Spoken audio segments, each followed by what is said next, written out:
The grocery store was packed, and tension buzzed in the air as customers shuffled forward in the long checkout line. A man near the front, already frustrated with the wait, let out a loud sigh, tapping his foot impatiently. When he glanced behind him, his eyes locked onto another shopper, an older gentleman quietly minding his own business. Something about him set the man off. Maybe it was his calm demeanor, his slow, deliberate movements, or the way he held a thick book under his arm. "Can you hurry it up?" the frustrated man snapped, his voice sharp enough to turn a few heads. "Some of us have places to be." His words dripped with irritation, and a few nearby shoppers exchanged awkward glances. The older man simply lifted his gaze, offering a small, unreadable smile.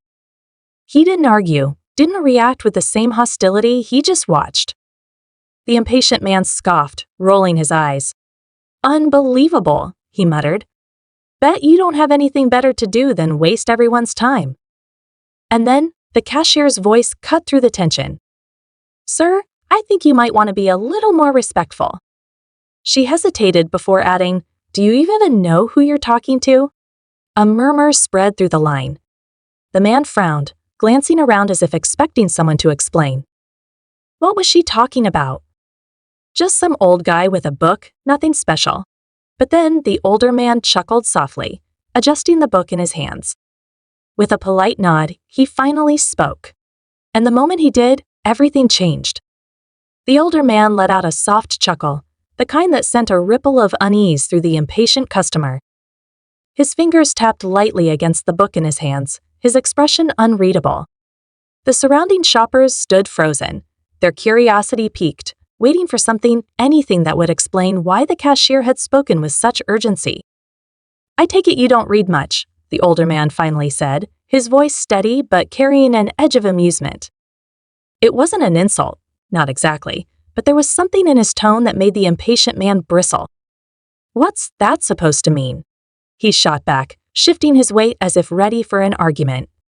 The cashier hesitated, glancing between them, clearly unsure of whether to intervene. Others in line started whispering, their gazes flicking toward the book in the older man's hands. Recognition flickered across a few faces, but the impatient customer remained oblivious. "I just mean," the older man continued, tilting his head slightly, "that if you did, you might already know who I am." His fingers tightened around the book, and for the first time, he turned it slightly, letting the cover catch the light. A younger woman a few places down the line let out a quiet gasp. She nudged the man beside her, whispering something hurriedly under her breath. The reaction only seemed to annoy the impatient man further. "Should I be impressed?" he scoffed, his arms crossing tightly over his chest. "So what? You wrote a book?" Big deal. A few customers exchanged nervous glances. Someone shuffled uncomfortably behind him, clearly aware of the growing tension. The older man, however, remained composed. "A few, actually," he said simply, his voice calm. "You might have heard of them." And then, as if on cue, someone in the back spoke up. "Wait, you're him?" The impatient man's frown deepened. "What do you mean him?" He turned abruptly, his frustration mounting.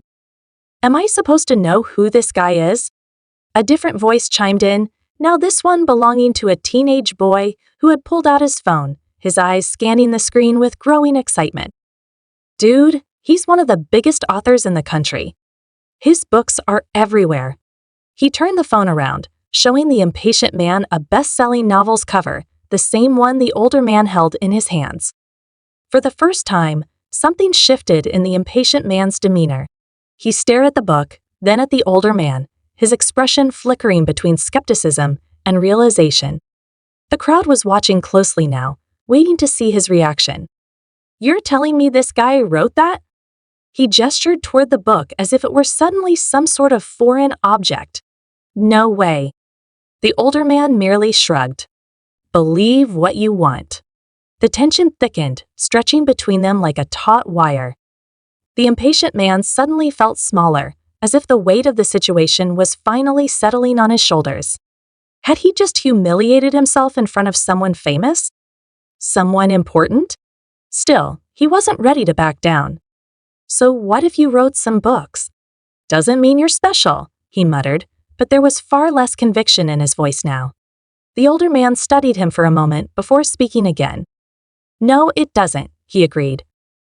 "But you should be careful how you treat people, especially when you don't know who they are."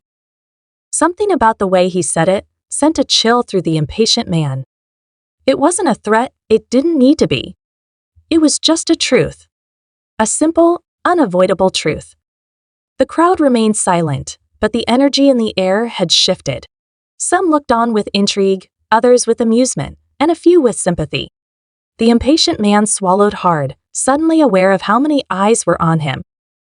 And then, as if sensing that the moment had reached its peak, the older man simply turned back to the cashier. "I believe it's my turn," he said politely.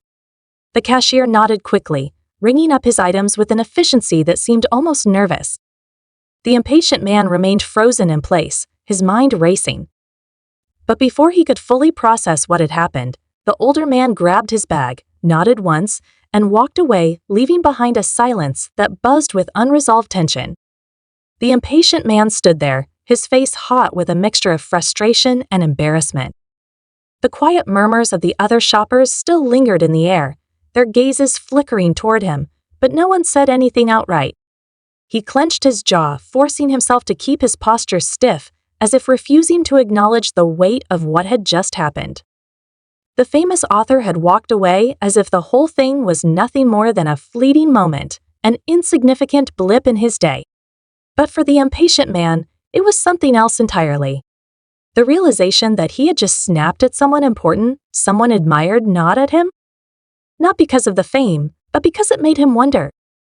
How often had he done this before?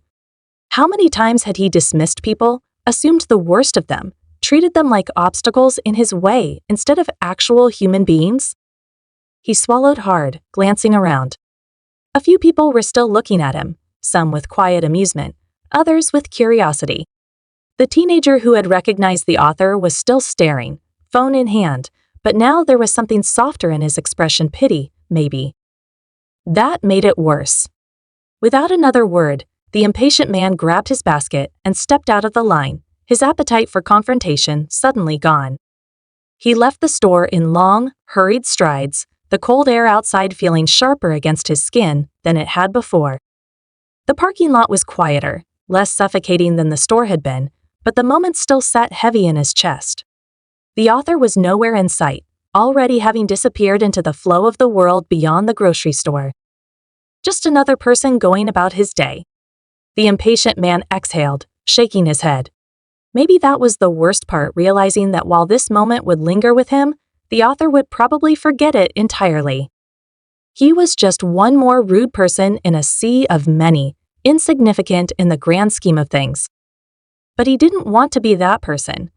He climbed into his car but didn't start the engine right away. Instead, he pulled out his phone, still gripping the steering wheel with one hand, as he typed the author's name into the search bar. Within seconds, dozens of articles, interviews, and book summaries flooded the screen. He skimmed through them at first, his eyes catching on phrases award-winning novelist, known for his thought-provoking stories, a writer who captures the human experience. He frowned slightly, clicking on an article that detailed the author's early career. As he read, something unexpected happened. He started seeing the man in a different light, not just as some stranger in a grocery store, but as someone who had lived a life, struggled, pushed through rejection, and built something out of nothing. One interview stood out more than the others. In it, the author spoke about how he had once been just another nameless person in the crowd, how people had overlooked him, dismissed him, treated him as if he didn't matter. The impatient man shifted in his seat, his fingers tightening around the phone. Maybe he wasn't the only one who had ever judged too quickly. A few days passed, but the moment still stuck with him. The embarrassment had dulled, but something else had taken its place, an itch, a quiet need to do something about it. So he did something unusual for him. He bought one of the author's books. At first, he told himself it was just curiosity, just an attempt to understand why people admired the man so much. But as he read, something unexpected happened. He got pulled in.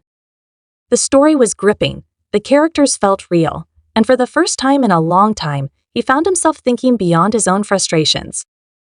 The book made him feel something, and that unsettled him in a way he couldn't quite explain. A week later, he found himself back at the same grocery store.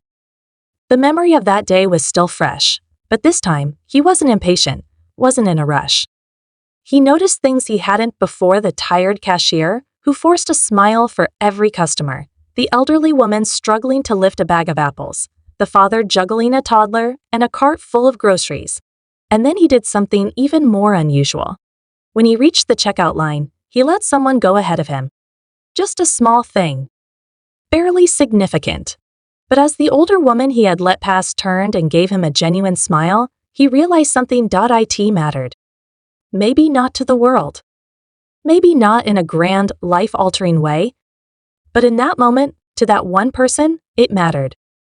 And maybe that was enough.